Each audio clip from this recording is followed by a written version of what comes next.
Hi everyone, this is Gary Schwartz from Impact Mobile. He's the CEO of a Toronto-based mobile marketing agency.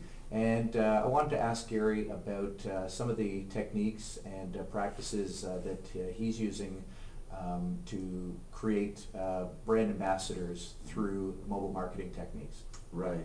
Well, we do mobile marketing and we do deal with agencies, but just to be specific, we're a technology company. And so build one, sell many times. We work right across Canada and have substantial inroads right across the US.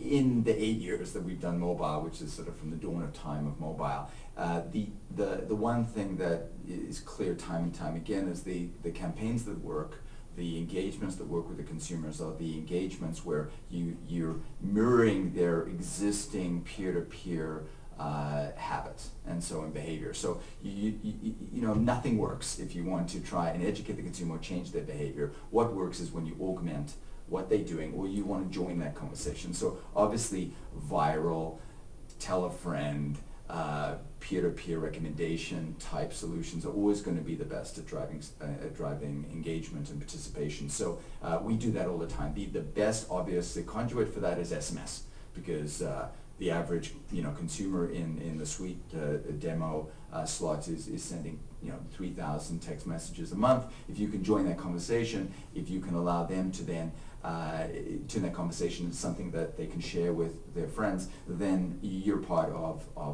a social network. And the hottest social network around is SMS. Mm-hmm. And some of the new feature-rich smartphones are creating new opportunities. Totally agree that you have to play to your largest user base, which is obviously SMS.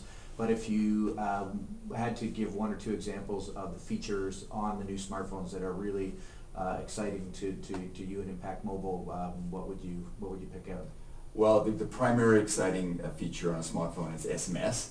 Because it's the most used feature on a smartphone. I don't mean to be facetious, no, of course, but look, there are apps that are on the phone. I think that I just gave a presentation, as you know, a few minutes ago, which talks about the fact that yes, I'm downloading tons of apps onto my phone, but after the next day, the average person who downloads it, only 20% of them are actually going back to look at it. After 30 days.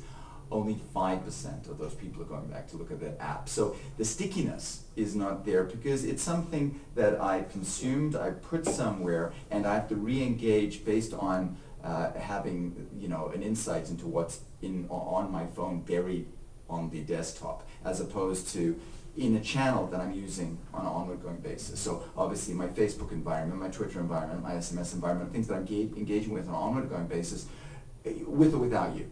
So if you can be in that space, then you're in the firing lines. Whereas if you're an app and you're sitting here, you're not necessarily part of that conversation. Now, there will be certain apps that will be killer apps, and those apps will exist and will be engaged on a daily basis. They will be very rare, and but they will come into consumer mind share, and they will be on the phone top. If you can be part of that conversation, that app's conversation, then you're engaging the same way that I keep on flocking SMS. But until that happens, you're not even on the radar of the consumer. That's right. 18 months into the release of the iPhone, and we've seen a lot of novelty apps, as you say, that are not very sticky. Yeah. And perhaps that's something where we can look to the future in terms of a little bit more thought and a little bit more stickiness brought into the apps that are... Look, the iPhone, the whole thing about the iPhone and about apps is because iPhone